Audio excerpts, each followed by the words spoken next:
Gender differences. Two-thirds of our arguments will never be resolved. A lot of them have to do with gender differences. And speaking louder isn't any more effective than speaking loudly to a foreigner who doesn't speak your language. The best you can do is learn how to negotiate those gender differences. From boardrooms to bedrooms, it'll totally revolutionize your relationships. So what exactly are those gender differences? We're going to cover the top 5. Of course, there are exceptions to every rule. The first one is why we communicate. Women communicate for rapport talk, men for report talk. What that means is women communicate to connect, whereas guys communicate when they have something specific to say. So if he has nothing to say, he's just going to be quiet, and women have a hard time understanding that. How we communicate. Women slip in a lot of important information between the lines, whereas guys are pretty straight up. What that does is a guy may miss what she's trying to say between the lines, and she'll end up looking for something between his lines that isn't there. So she may end up inserting the wrong information. What drives us? Men are goal-oriented and women are process-oriented.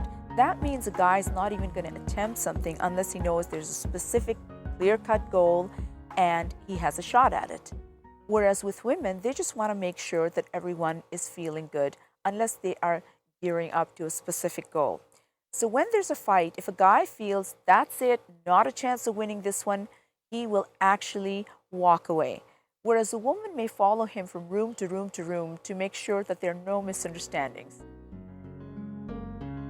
How we focus.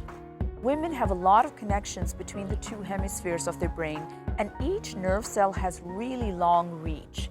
What that means is they can juggle 10 things at once, whereas men are better at focusing on one thing at a time. Could go back to the hunter and gatherer thing. So when men are focused, they are truly focused, but women could be thinking about other things. What this does is if a man and a woman are sitting together and he's working on something, or maybe he's watching TV, or she's trying to talk to him when he's preoccupied with something else, she gets upset. When men are resting, 70% of their brain will literally shut off.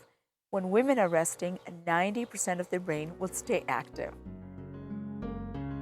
How we deal with our problems. When women have a problem, they feel good talking about it. Men never feel good talking about their problems. They'd rather be left alone to figure it out on their own. So if they are talking, it's because they're possibly looking for input. Women just love to share things. So guys, when she's talking to you, unless she's asked you for a solution, don't try to offer a solution or fix anything. She's just talking, she's sharing her day, she's trying to connect. For more tips on gender differences, grab a copy of Why Men Haven't a Clue and Women Need More Shoes. There's a link to it on my website.